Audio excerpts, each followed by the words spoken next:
오늘 살펴볼 내용은요. 창세기 8장, 우리 교재는 100페이지에 보시면 한쪽 가로 3, 노아와 가족의 구원부터 살펴보도록 그렇게 하겠습니다.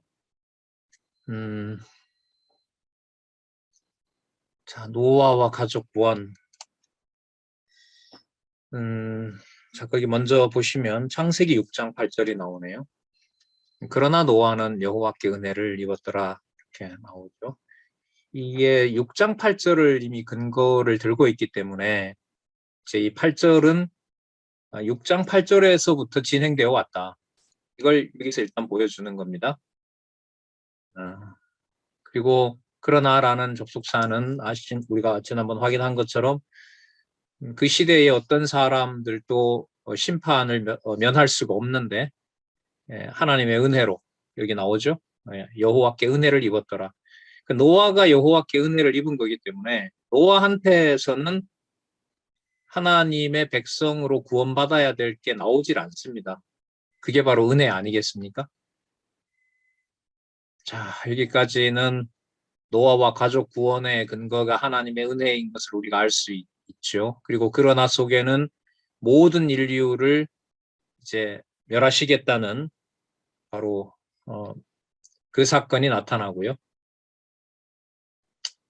이미 앞부분에 이제 그 멸한 사건들이 나왔어요.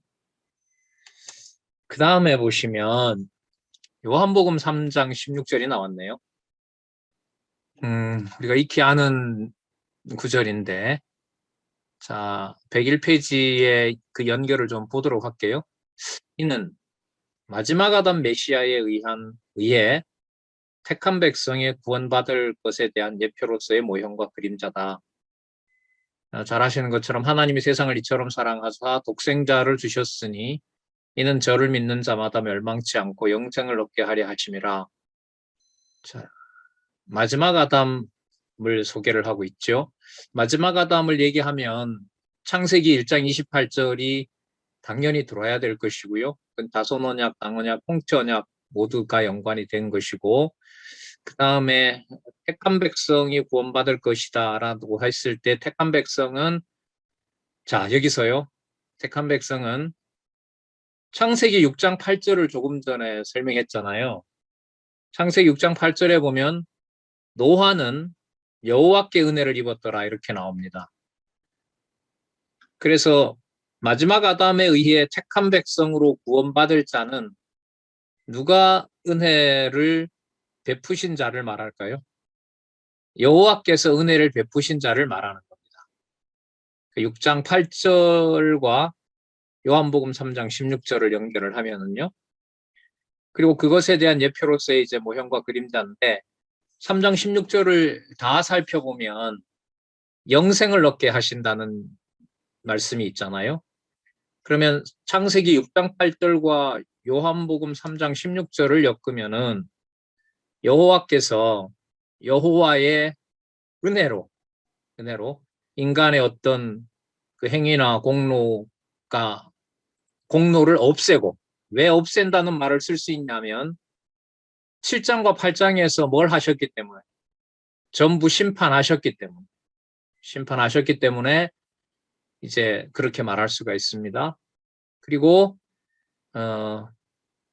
마지막 아담 메시아에 의한 택한 백성이 바로 누구냐 하면, 자, 3장 16절로 가서 보시면은 세상을 사랑해서 독생자를 주시고 그 독생자로부터 구원받을 백성에게 준 것이 바로 뭐냐 하면 영생이라고 할 수가 있겠죠.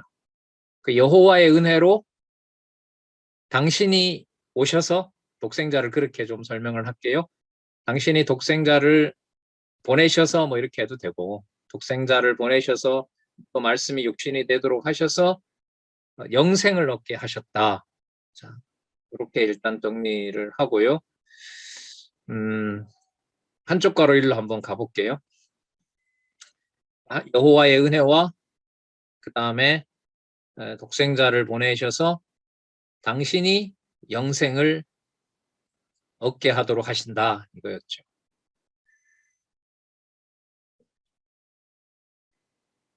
우리가 노아의 심판을 생각하면은 하나님의 은혜를 노아 심판의 그 무서운 심판에서 설명을 할 수는 없어요. 그 상황은. 그러나 진짜 여호와의 은혜가 은혜된다는 것을 설명하려면 6장과 7장에서 나타난 여호와의 심판 내용을 빼고는 설명을 할 수가 없어요. 7장 내용 이제 특히 이걸 빼놓고는 은혜를 얘기할 수가 없는 거죠. 심판의 과정과 멸망 내용이 7장에 나오잖아요. 자,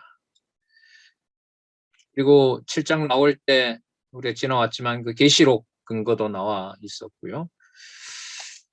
그 다음에 홍수가 땅에서 물러감을 한번 보자고요. 그러면 이 사건도 아까 나왔던 창세기 6장 8절과 요한복음 3장 16절에 그 독생자를 보내서 영생을 얻게 하신다는 이 사건하고 일단 연관을 시키면서 살펴보시기 바랍니다. 홍수가 땅에서 물러감 이렇게 했는데 창세기 6장 11절에서부터 20절은 앞부분에 이게 나온 얘기입니다. 뭐 전체로 다 읽어도 되지만은 쭉 따라가면서 좀 설명을 하면 6장 11절에 온 땅이 하나님 앞에 폐기하여 강포가 땅에 충만했고요. 그러니까 온 땅에 그 죄악이 이제 꽉 찬 거죠. 하나님이 보실 때 부패한 겁니다. 그리고 6장 13절에 노아에게 모든 것을 내가 멸하겠다라고 얘기를 하고 모든 것을 멸한다고 했는데 6장 14절에 보면 노아에게는 방주를 짓게 하시는 거예요. 그리고 그 방주의 모든 그 사이즈와 규모를 여호와께서 다 정해 주시고요. 그럼 벌써 여기만 보더라도 뭐와 뭐가 같이 나옵니까? 심판과 은혜가 같이 나오죠. 그럼 이제 은혜가 은혜되도록 하기 위해서 하나님께서 뭐 하시냐면 무섭게 심판을 하신다는 겁니다. 그러니까 그냥 은혜는 없어요. 이 구조로 보면. 하나님의 은혜는 반드시 뭘 전제로 한다? 심판을 전제로 한다는 거죠. 자, 그 홍수가 땅에서 물러가면 홍수가 이제 없어지거나 이게 아니라 하나님의 심판을 하나님께서 은혜로 돌려놓는다. 이런 말씀으로 이해를 할 수가 있겠죠. 자, 6장 17절에 보시면 그래서 다 멸절하겠다고 했고요. 6장 18절에 그러나 나오죠. 그러나 너와는 내가 내 언약을 세우리니 너는 내 아들들과 내 아내와 내 자녀들과 함께 방주로 들어가고 혈육 있는 모든 생물을 너는 각기 암수 한 쌍씩 방주로 이끌어들여 너와 함께 생명을 보존하게 하시겠다는 약속이 있었죠. 6장 20절 끝에 나오죠.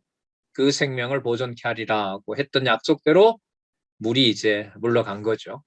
땅에서 물러간 겁니다. 그래서 8장 1절부터 읽으면 되는데 아무런 문제가 없는데 이게 이제 신약 근거를 가져옵니다. 창세기인데 계시록 근거를 계속 들고 있죠. 여기 보시는 것처럼 성경 전체 속에서 지금 창세기 8장 1절서부터 5절을 소개하고 있는 겁니다. 이는 마지막 아담 메시아에 의해 택한 백성은 최후 심판을 면하게 하실 섭리에 대한 예표로서의 모형과 그림자다.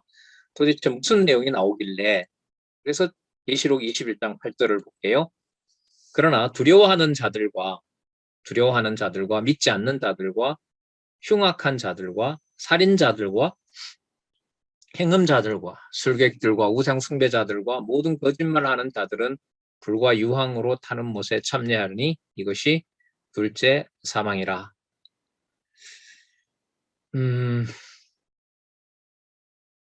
지금 21장 8절을 보면은요.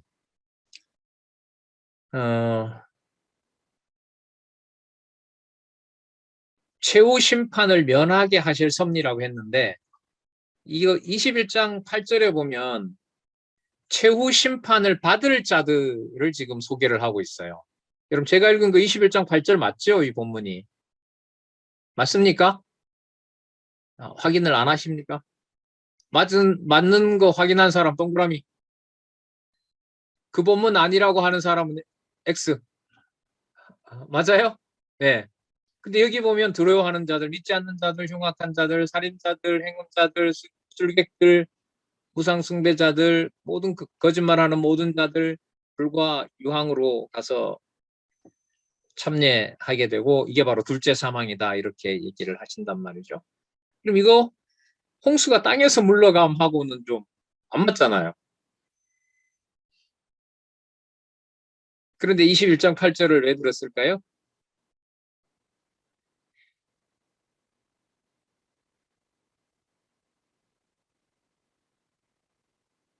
여기에 이제 그 강조는요, 하나님의 그 심판을 강조를 하고 있고, 그리고 아까 6장 1절에서부터 20절 사이에는 뭐와 뭐가 다 나왔죠? 심판도 나오고 또 은혜도 나오고, 맞죠? 심판도 나오고 또 하나님께서 언약을 보존하신다는 것도 나왔는데 계시록 21장 8절은 그런데 그런 하나님이 생명을 보존하게 하는 바로 그 역사는 반드시 21장 8절에 나와 있는 대로 무엇을 반드시 동반한다? 심판을 동반한다라는 사실을 제가 볼 때 여기서 강조하고 있어요. 그 최후 심판이라는 말에다가 강조를 하고 있는 것 같아요. 제가 볼 때는. 그런데 이게 이래도 되는 게 왜 그러냐면 아까 6장 1절에서부터 20절 사이에 뭐와 뭐가 다 들어있다고요? 심판과 그 다음에 보호가 다 들어있죠. 그 8장 제목이 뭐냐 하면 노아와 가족의 구원이죠. 이거는 뭐냐 하면 보호잖아요.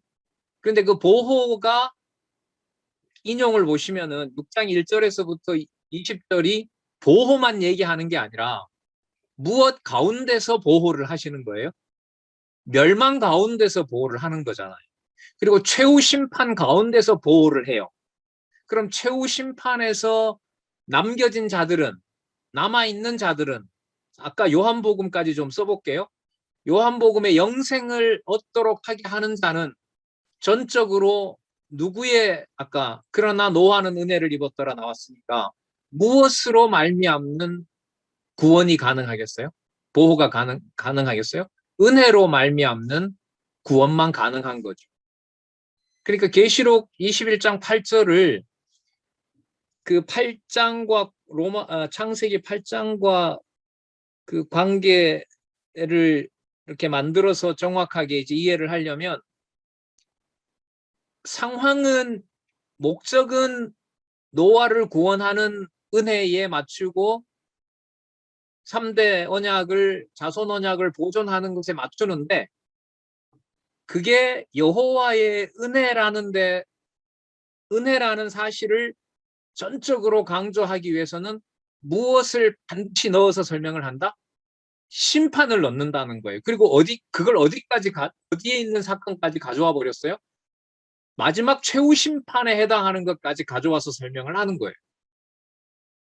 그러면 여러분 지금 만약에 말씀이 제가 요즘 그런 말 좀 하잖아요. 많이 자주 하잖아요. 말씀 살았고 운동력이 있는 말씀이 뭐 하겠다 하고 뭐 하기도 한다. 세우기도 하고 무너뜨리기도 한다는 거잖아요.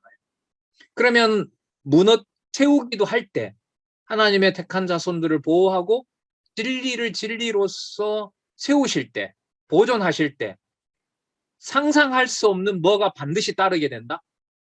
심판이 반드시 따르게 된다는 거죠. 그러니까 노아 8식구에게 은혜를 보여주기 위해서 얼마를 죽여요? 수십억인지 수백억인지 모를 정도로 죽입니다. 자, 여기서 잘 들으세요. 계시록 21장 8절이 지나면 계시록 22장에 가면 새 하늘과 새 땅이 나옵니다. 새 하늘과 새 땅이 오기 전에 하나님의 심판이 규모가 작습니까? 큽니까? 엄청 큽니다. 어느 정도로 큽니까? 천년왕국 동안에 생육하고 번성한 모든 나라를 노아 시대처럼 누구에게 맡깁니까? 사단에게 줘버립니다. 사단에게 줘버립니다. 그러면 현상적으로 볼 때 그 일어난 상황, 노아의 심판, 에덴 동산에서 쫓아낸 사건, 아벨이 돌에 맞아 죽은 사건, 그 사건에서 무엇을 감히 말할 수가 없어요? 하나님의 무엇을? 은혜라는 말을 도저히 말할 수가 없게 되는 겁니다. 그럼 한번 연결시켜 볼게요. 그리스도의 죽음이 그런 상황입니까? 아닙니까? 그리스도가 죽는 상황에 대해서 제자들이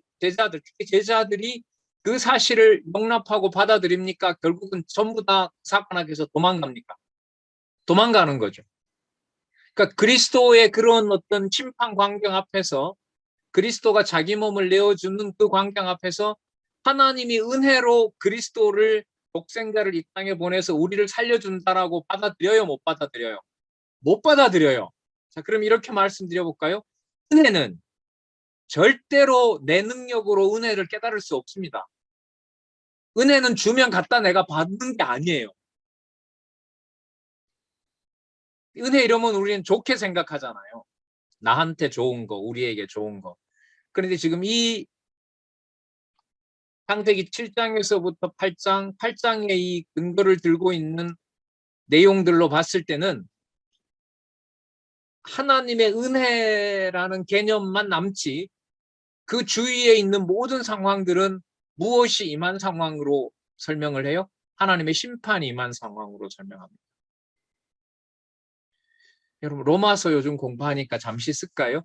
로마서 아직은 나가지는 않았는데 로마서 7장에 가면 오호나라는 공고한 사람이로다. 내 속사람은 하나님의 법을 즐거워하되 또 다른 한 법이 있어 나를 사로잡아가는 것은 보는도다. 오호라 나는 공고한 자로다. 이 말씀이 나오잖아요. 그 말씀은 내가 뭔가 은혜를 보존하고 하나님의 의의를 보존할 수 있다는 거예요? 없다는 거예요? 절대로 없다는 거죠. 그건 내가 선택할 수 있는 게 아니에요. 자, 그러면 오늘 지금 창세기 6장 8절과 요한복음 3장 16절은 하나님께서 은혜를 입혀주셨고 독생자로 이 땅에 오셔서 영생을 확보해 주셨다, 얻게 하셨다라는 것까지는 좋은데 홍수가 땅에서 물러가는 보존하는 사건의 든 예로 보면 그렇게 은혜를 받고 독생자로부터 받은 영생이라는 것이 절대로 우리가 생각하는 그런 방식으로 우리에게 드러나는 것은 아니다라는 거예요. 뭐 때문에?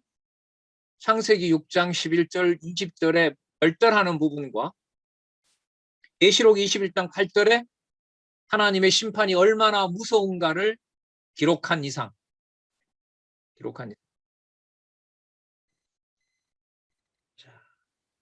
이 틀로 창세기 8장 1절에서부터 12절까지 이제 본문으로 들어가서 살펴보는 거죠.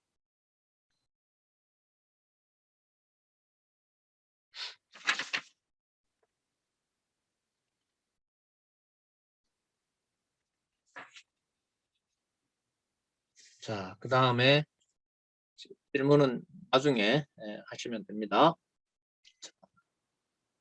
103페이지에 가시면 땅이 보존됨을 작정하십니다. 땅이 보존됨을. 자, 그러면 아까 은혜 되도록 하는 상황이 우리가 생각할 수 없는 하나님의 심판이 임하면서 21장 8절에 그 무서운 심판이 임하면서 하나님이 주시고자 하는 새하늘과 새 땅이 온단 말이죠. 그러면 땅이 보존된다고 할 때도 그 땅의 보존을 단지 막 우리가 생각하는 그런 의미에서 하나님께서 땅 언약해 주셨으니까 땅을 보호하시겠지. 그런 개념으로 그런 의미로만은 우리가 생각할 수가 없는 거죠. 그러니까 누구 중심으로 한번 갔다가 다시 오게 될까요? 여호와라는 존재가 드러난 곳으로 갔다가 어떻게 보면 그 다음에 우리가 좋아하는 거예요. 그 땅이 보존된다, 은혜를 베푸신다 이렇게 돌아오는 거죠. 자, 잘하시는 창세기 1장 28절을요. 안 넣을 수가 없죠. 근데 지금 여러분 1장에서부터 지금까지 오는 동안 계속해서 창세기 1장 28절이 나왔잖아요. 3대 언약이잖아요. 하나님의 은혜 언약이잖아요. 은혜 언약, 3대 언약을 하나님이 이루어 가시는데 이루어 가시는 방법이 아담 타락부터 노아 홍수 때까지 과연 여호와의 은혜가 우리가 생각하는 방식대로 쭉 보존이 돼요? 다 끝이 나요. 다 끝을 내시죠. 그 어떤 여지도 못 갖게 하는 거예요. 이게.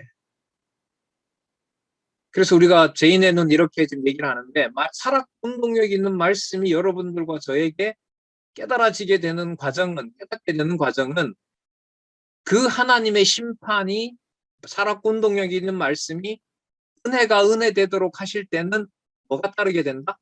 죄에 대한 하나님의 심판이 항상 따른다는 거죠. 그러니까 어떤 여지도 안 남겨놔야 하나님의 이름 여호와만 땅그라니 분명하게 남는단 말이죠. 그러니까 이게 잘 아시겠지만 성경신학의 어떤 그 공부 내용들을 내 현실하고 억지로 맞추어서 내 좋은 대로 쓰게 돼요, 안 돼요? 아예 못하게 해놓잖아요. 그러면 괴롭고 그게 안 돼서 좀 짜증이 나고 이런 이제 일이 벌어지잖아요. 자, 창세기 1장 28절 그 다음에 계시록 21장 1절을 소개하네요. 내가 새 하늘과 새 땅을 보니 처음 하늘과 처음 땅이 없어졌고 다시 바다가 있지 아니하더라. 자, 근데 우리는 아까 그 21장 몇 절이었었죠, 위에? 21장 8절에서 하나님의 뭐가 같이 동반된다는 거 살펴봤습니까?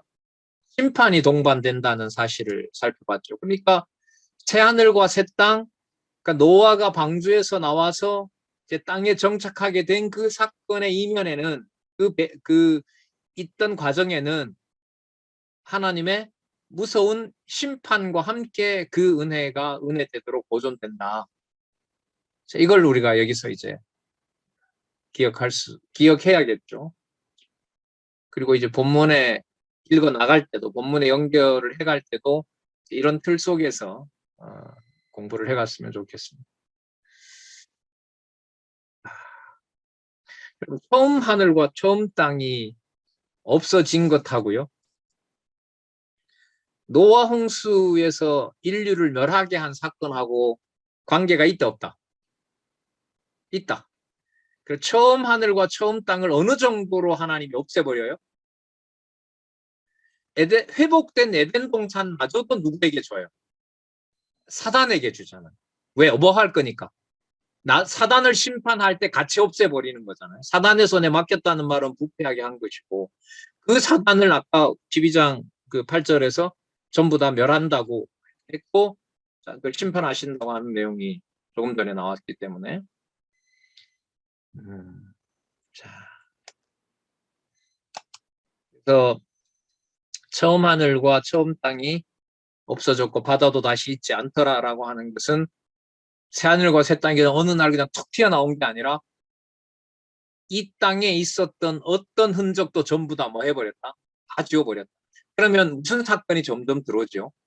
노아의 8식구 남긴 그 사건은 노아의 어떤 조건과 무엇으로 그래도 노아는 잘 봐줬구나 이런 의미로 설명할 수가 없다는 거죠. 그렇게 설명할 수가 없어요.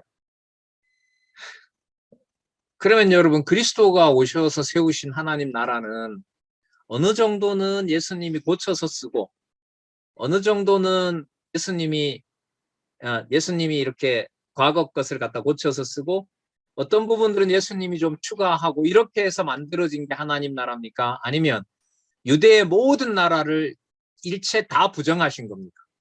일체 다 부정하지. 어떻게 부정하죠? 그 유대 나라 전체가 자신을 뭐하니까? 죽이도록 해버리니까. 그 예수님이 절대선인데 절대선을 죽이는 절대악으로 놔두잖아요.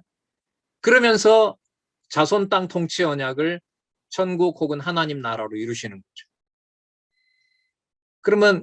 그러면 성령께서 오셔서 세우시는 교회도 노아의 물심판 속에서 하나님께서 은혜를 보존하는 것. 새하늘과 새 땅을 위해서 처음 것들을 전부 다 사단에게 맡겨서 다 끝장을 내는 것. 그리고 바벨론에게 예루살렘 성전마저도 불태워버리게 하시는 것. 그리스도가 오셔서 화를 미치게 한다고 하면서 유대의 모든 종교 권력들과 백성들이 그리스도를 버리도록 해서 죄 아래 있게 한 사건. 그러면 성령께서 오셔서 교회를 세우실 때도 이와 같은 원리와 공식이 적용이 될까요? 안 될까요? 적용이 되죠. 그래서 가정교회라고 말하는 것은 그 가정교회가 어떤 혈육이나 우리가 파악하고 우리가 뭔가 납득되는 그런 방식이 아니에요. 아니에요. 그 내가 방치하거나 뭐 내가 만들거나 이런 개념이 아닌 거예요. 아담과 하와의 실체가 교회라고 본다면은 그 교회를 그리스도가 오시기 전에 마지막 작품으로 보여준 게 뭐냐면 다손 땅 통치 언약을 신령한 의미에서 이방인들도 함께해서 이루는 곳, 그게 바로 가정교회거든요. 그 로마서 16장에 거론하는 게 전부 다 뭐죠? 그게 다 가정교회를 단위로 설명을 한단 말이죠. 그럼 그 가정교회에서 하나님의 언약하신 바를 이루신다는 것을 우리가 확증해 갈 때는 오늘 우리가 확인한 이 말씀으로 봤을 때 반드시 뭐와 뭐를 보여줘야 돼요? 새하늘과 새 땅의 실체가 교회이기 위해서는 이 지상에서 뭔가 섞을 수 있는 것들을 용납을 한다, 안 한다? 절대로 하지 않는다는 거예요. 그래서 지금 우리가 일반적으로 알고 있는 교회관과는 지금 성경의 세 번째 단락에서 확인하는 교회관과는 너무 달라요. 너무 달라요.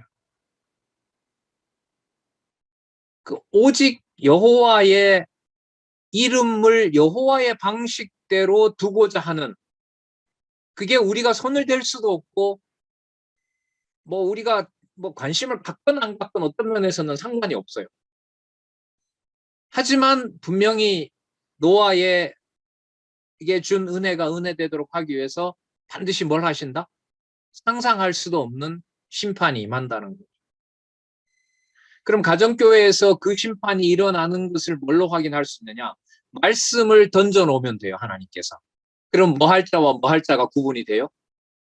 들을 자와 들지 못할 자가 혈육 관계를 뛰어넘어서 일어나거든요.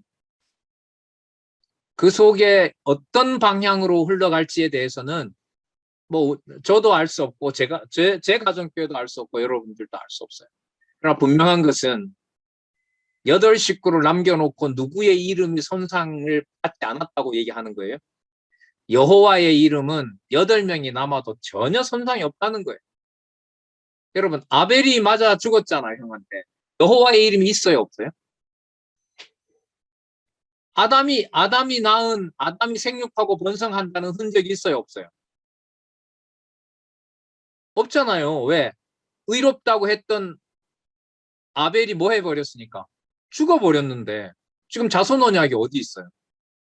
그 때려 죽인 누구예요? 가인은 또 뭐가 돼요? 점점 번성하는데? 그럼 하나님의 약속은 후퇴하고 있는 거예요? 이루어지고 있는 거예요? 후퇴한 거죠.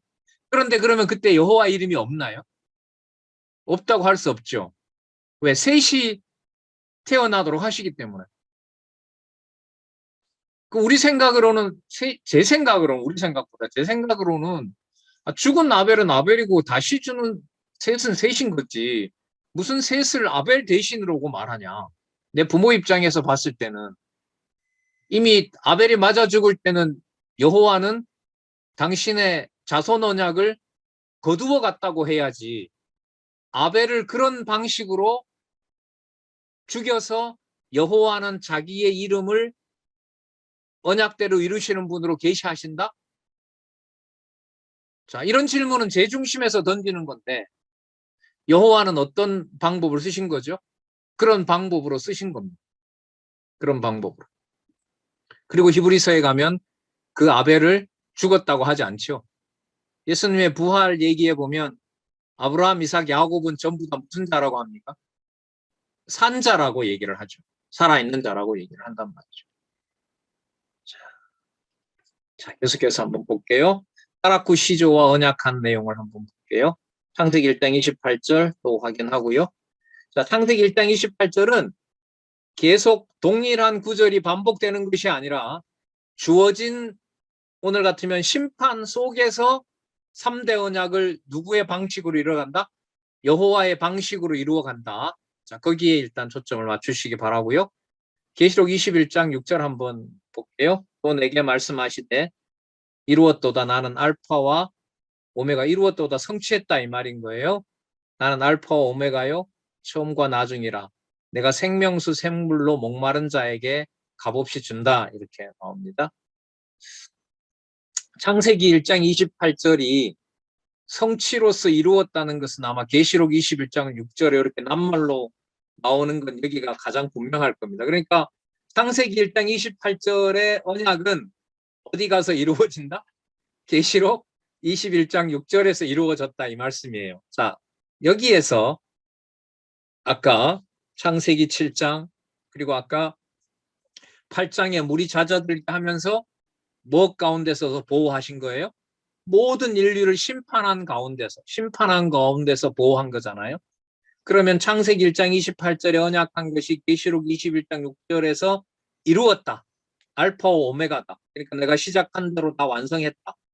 처음에도 내가 했고 나중에도 내가 했다.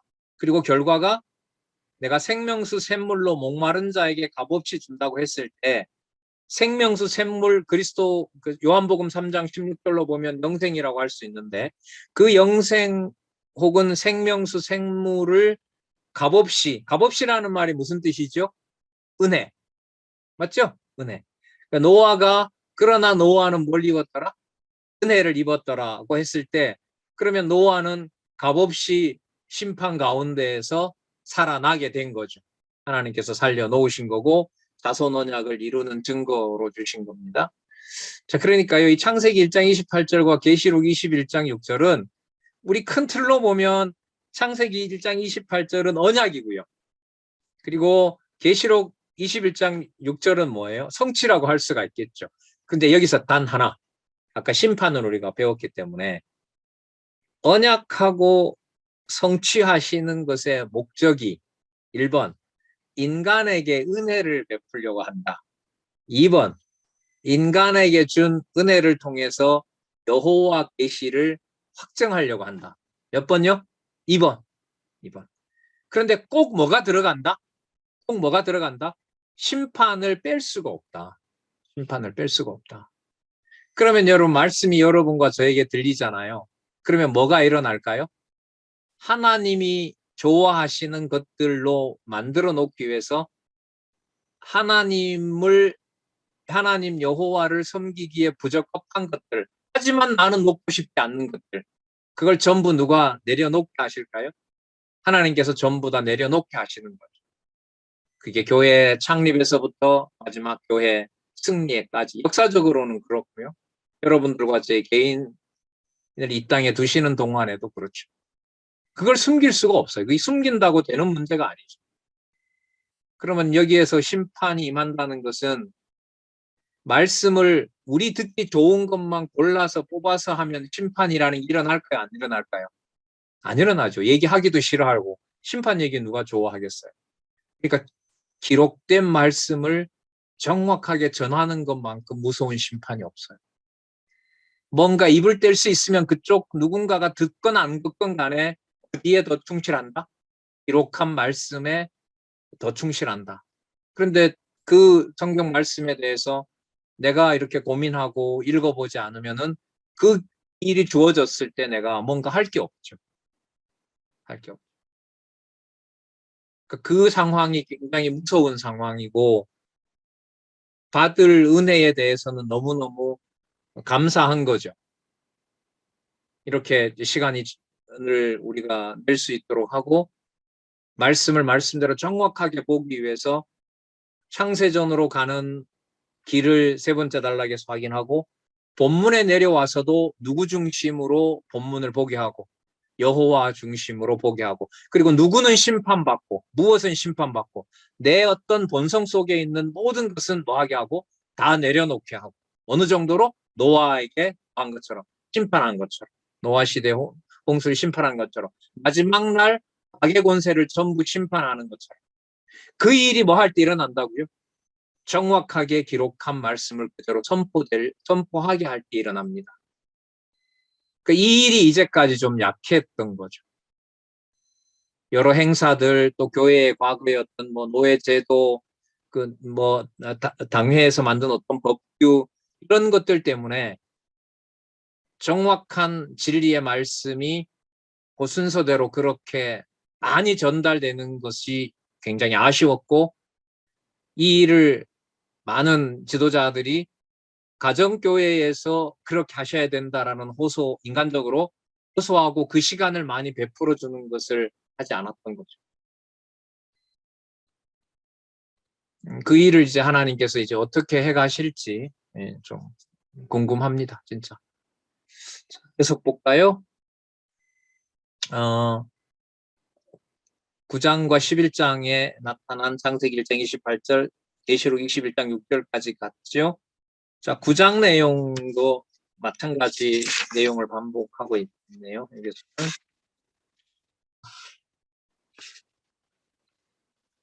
창세기 1장 28절과 21장 6절, 노아와 언약 수립한 내용으로 그대로 쓰고 있고, 언약과 금령을 수립합니다. 이게 또 나오네요. 자, 창세기 2장 16절에서부터 17절이 나오는데, 물론 여러분 이 잘 아시는 그 내용이 피 먹지 말라 이거죠. 시체 먹지 말라. 그러니까 하나님의 뭐와 뭐가 있는 거예요? 좋아하는 것과 싫어하는 것이 분명하게 있는 거죠.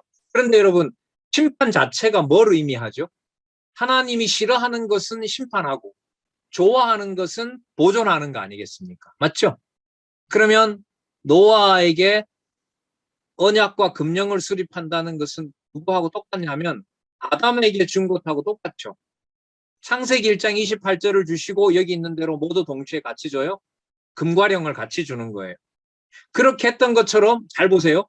노아에게 은혜가 은혜되도록 하기 위해서는 노아에게 무엇을 알려줘야 돼요? 하면 안 되는 거, 하면 처벌받는 것을 동시에 알려줘야 되는 겁니다.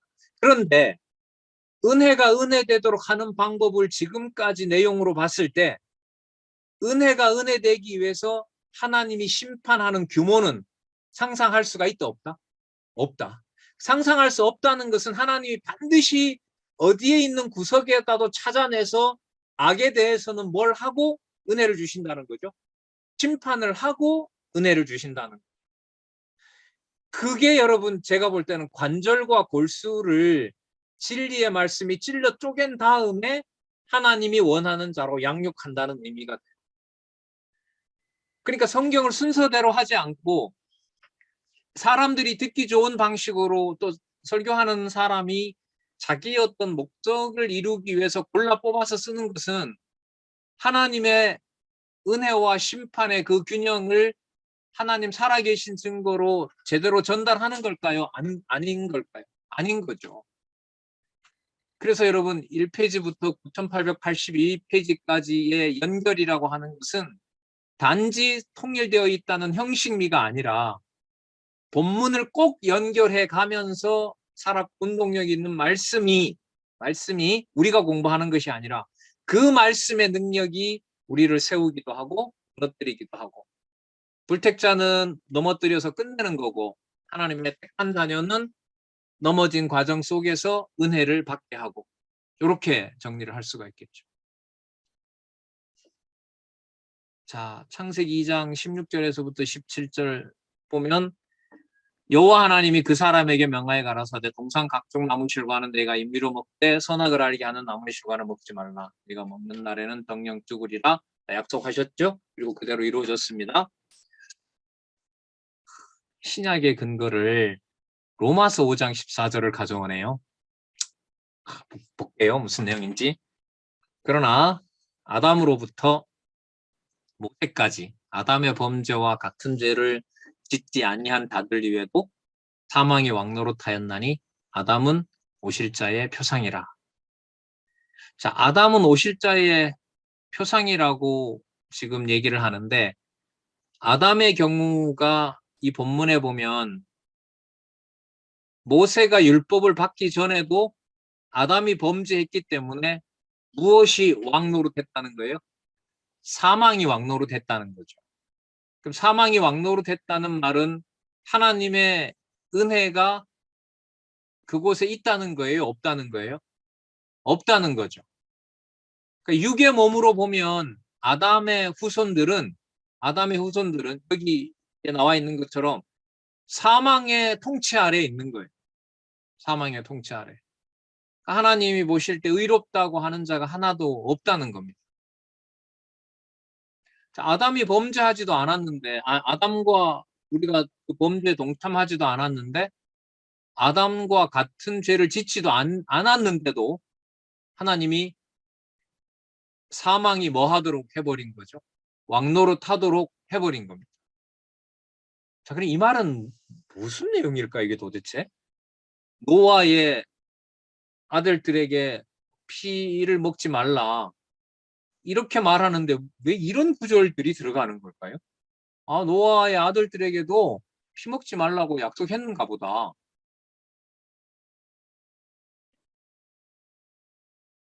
자, 9장 제목 한번 생각을 한번 해보면서 더 한번 이렇게 이어가 볼게요. 9장이 노아와 언약 수립인데, 자, 그 언약 수립 내용 속에 지금 뭐가 포함되어 있다? 금령이 포함되어 있다. 금령이 포함되어 있다. 그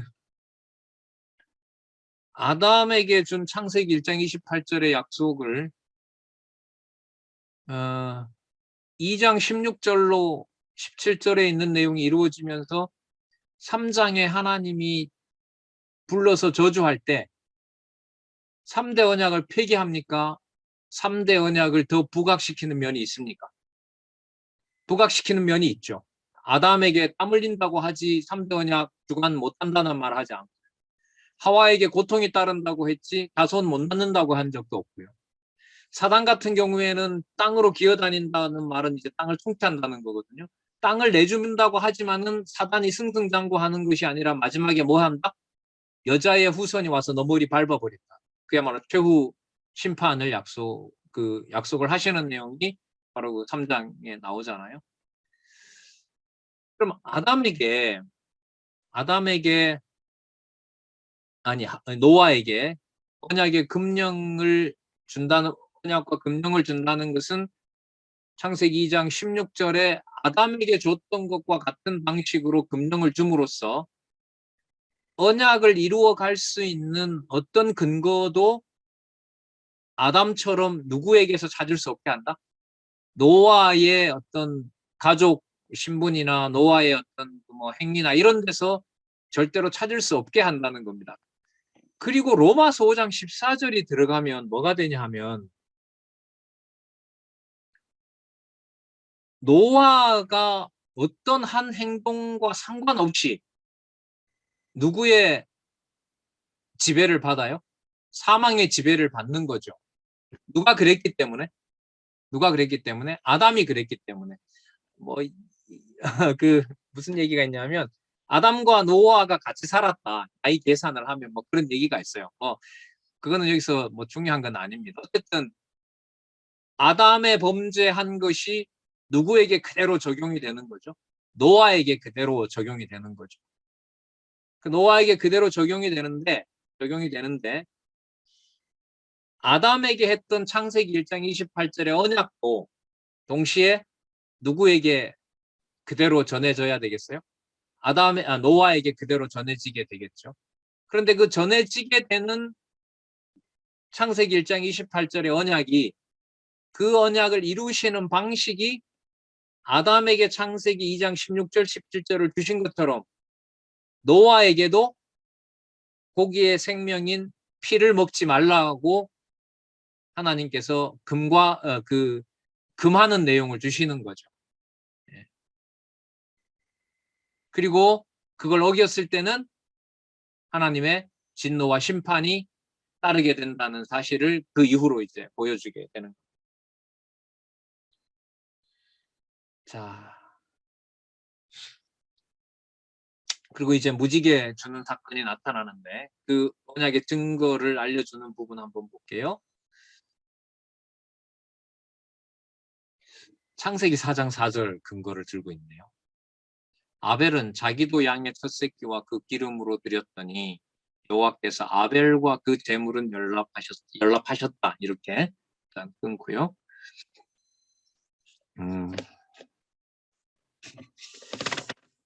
그다음에 요한복음 3장 17절 볼까요? 하나님이 그 아들을 세상에 보내신 것은 세상을 심판하려 하심이 아니요 저로 말미암아 세상이 구원을 받게 하려 하심이라. 그 언약의 증거로 홍수로 멸하지 않겠다. 그다음에 그 증거로 무지개를 준 사건이죠. 창세기 4장 4절을 한번 다시 보면 아벨은 자기도 양의 첫 새끼와 그 기름으로 드렸더니 여호와께서 아벨과 그 제물을 연락하셨다 이렇게 나오는데 아벨이 드렸던 제물을 아벨이 뭔가 잘해서 그 제물을 잘 만들었기 때문에 하나님이 받았다 이런 내용 나옵니까? 그런 내용 나오지 않죠. 예. 그런 내용, 뭐 양을 바쳤기 때문에 그렇게 한 것이다. 뭐 그것도 말이 안 되는 게 나중에 율법에 가면 곡물로 드리는 제사도 있기 때문에 그거는 제가 볼 때 설득력이 없어요. 그런데 여러분, 하나님께서 아벨의 제사를 받고 아벨을 뭐 하시죠? 아벨을 죽게 하잖아요. 죽게 해요. 그러니까 그 아까 피채 먹지 말라고 했잖아요. 사람의 그 생명이 피해 있다고 아까 노아한테 얘기를 했잖아요. 그리고 그 멸하지 않겠다라고 하는데 창세기 4장 4절의 아벨 사건에서는 하나님께서 아벨에게 그 제물을 받았지만 그 받은 제물에 돌아온 결과는 아벨이 언약 자손으로 의로운 자손인데 뭐 한다는 거죠? 죽는다는 거죠. 죽는다는 거예요. 그러면 죽으면 언약이 아벨에게 무효가 될까요? 여전히 살아있는 걸까요? 근데 누가 우리가 눈으로 확인하고 증명할 수 있는 그런 방식으로 아벨이 받은 언약이 보존됩니까? 아니죠. 아니죠. 아벨은 누가 보더라도 언약 자손으로 이 땅에 존재하지 않는 거예요. 그렇기 때문에 셋을 주면서 성경에 뭐라고 기록하냐 하면 누구 대신 줬다고 그래요? 아벨 대신 줬다는. 그러니까 참 이 표현이 묘한데 셋이 아니라 누구인 거예요, 그러면? 아벨이 된다는. 그러니까 아벨 대신이라는 말은 아벨이 죽었다는 거예요. 죽어도 괜찮다는 거예요. 죽음을 초월한다는 거예요. 죽음을 초월한다는 거죠. 여러분, 이런 방식이 하나님께서 3대 언약을 이루어가는 방식에서 쓰시는 주요 방법이 맞아요? 맞잖아요. 장차 자손 언약을 이루신 다음에 광야 40년 동안에 어떻게 하시죠? 다 죽이잖아요. 다 죽이잖아요. 세워놓은 왕국을 보존하는 게 아니라 성경까지도 뭐 하세요? 다 태우잖아요. 아버지의 아들로 온 그리스도를 어디에 내어줘요? 악의 권세에다가 내주고 죽이시잖아요. 죽이시잖아요. 여러분, 그게 우리가 말하는 언약의 증거를 찾을 수가 있어요, 없어요? 없어요. 말하기가 어려워요. 그러면 하나님의 교회가 아벨의 그 거룩한 그 자손의 계보를 따르는 것이 하나님의 교회 성도들이라면 그 하나님의 성도에게, 하나님의 백성에게 하나님의 언약의 증거를 증명하실 때, 확증해 주실 때 조금 전에 얘기했던 그런 아벨이 당하는 방식과 똑같은 일이 벌어질까요? 안 벌어질까요? 벌어지는 거죠. 벌어지는 거예요. 단지 우리야 이렇게 참 좋은 시대에 살지만은 뭐 얼마 전에 이제 엊그제 봤던 자료에 보면 종교개혁 당시만 하더라도 그 카톨릭에서 이렇게 프로테스탄트로 개종한 자들이 개혁자들이 그 이유만으로도 수천 명이 죽임을 당하거든요. 바로 교황이 아니라 나는 하나님 말씀을 믿어야 된다. 이렇게 한 그 사람들이. 뭐 우리나라 기독교 역사에도 마찬가지고요. 그래서 9장 8절에서부터 17절에 언약의 증거를 알려준다고 했을 때 아벨 사건이 들어감으로 해서 언약의 증거를 우리가 일반적으로 말하는 그런 증거 확보 방법으로 받는 것이 아니다라는 거예요. 그러면 그게 아니라면은 누구의 이름에만 맞추어 무게를 둘 수밖에 없어요. 우리 눈에 우리가 확인할 수 있는 흔적은 없어요. 그러나 아벨 대신에 셋을 누가 주죠? 하나님이 줬다고 그래요. 그러면 성경 기록의 목적이 우리가 확인할 수는 없지만 누가 약속해 놓은 것만 유효하게 돼요. 하나님이 약속해 놓은 것만 유효하게 돼요. 물론 아벨 대신에 셋을 주는 사건이 있지만 그거는 우리가 말하는 언약의 증거를 이어가는 그런 패턴은 아니에요. 그런 방법은 아니에요. 그리고 아까 말씀드린 것처럼 다손 언약 이룰 때 땅 언약, 여러분 사사기에 보면 땅 언약 이루실 때 그대로 보존돼요? 아니면 엉망이 되고 다 빼앗기고 축소돼요? 다 그렇게 엉망이 되잖아요. 그리고 다 지멋대로 행동을 하거든요. 거기에서 여러분 여호수아에서 땅 분배한 사건이 의미가 있어요? 없어요? 없어요. 어떤 것도 찾을 수 없어요. 통치 언약은 어떻고요? 분국되고 북이스라엘 망하고 남유다 망하고 하나님 상변이 불에 타고 남유다나 북이스라엘이나 망할 때 여러분 칼과 기근과 연병 너무너무 무서운 것으로 임했잖아요. 그 언약의 증거를 찾을 수가 없어요. 그 남는 건 딱 하나. 이 모든 일들을 선지자들을 보내면서 누가 한 일이다? 여호와가 한 일이다. 그럼 그게 여러분 언약의 증거 맞아요? 죽일 것 다 죽여놓고 선지자를 계속 보내면서 에스겔 같은 경우에 대표적이잖아요. 그때 망하고 자식의 살점이 입으로 들어갈 때 그때야 비로소 내가 여호와인 줄 알리라. 이게 여러분 양쪽 가로 이번에 언약의 증거를 알려주는데 누가 이해할 수 없는 방식으로 알려준다? 우리가. 그 근거를 여기서는 뭘로 들고 있다? 창세기 4장 4절에 아벨 사건으로 들고 있다고 봐요. 뭐 아벨 사건을 그냥 됨을 받았다고 하면 되지 거기까지 연관을 시키느냐? 근데 이건 너무 생생하고 분명한 성경의 사건이거든. 그 얘기를 연결을 안 시키면 안 된다고 봐요. 자, 그리고 노아에게 언약은 아까 했죠. 물로 심판하지 않는다. 그리고 피채 먹어서는 안 된다. 피채 먹으면 안 된다. 그러니까 피를 흘리지 말라 이것도 물론이고요. 노아에게 아들이 몇 명 있었어요? 3명 있었죠. 이 3명의 아들들을 생육하고 번성하는 자손 언약. 자, 그 다음에 땅을 정복하는 것. 그 다음에 세 번째 언약이 뭐냐면 통치 언약이죠. 통치 언약을 이 자손들과 관련해서 이 3가지 언약을 어떻게 이루시는지 우리가 아직 안 살펴보지 않았는데 그게 여러분 9장 18절부터 나와요. 9장 18절부터 9장 29절까지 아들들의 장례를 소원하는 내용이 나타납니다. 자, 그거는요. 시간이 벌써 이렇게 됐나? 5분 지났네요. 이 9시 10분에 9시 10분에 시작하도록 하겠습니다.